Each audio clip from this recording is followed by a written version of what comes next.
तर नांदेडमध्ये अजित पवारांच्या सभेत एका व्यक्तीनं गोंधळ घातला। आरक्षण वर्गीकरणावर बोला अशी मागणी आंदोलकांनी केलेली आहे।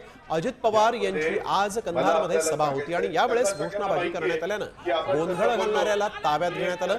दरम्यान यावर अजित पवारांनी मिश्किल टिप्पणी केली आहे। अशी घोषणाबाजी केली की कॅमेरे आपल्याकडे वळतात आणि मीडियामध्ये दाखवलं जातं असं अजित पवारांनी म्हटलंय।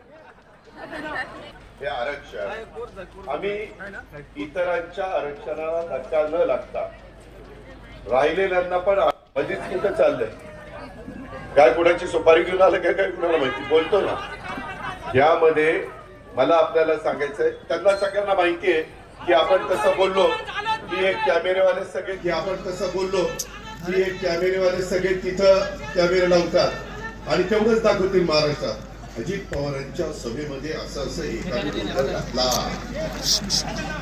त्यांचा तर सत्कारच केला पाहिजे त्या सगळ्यांचा।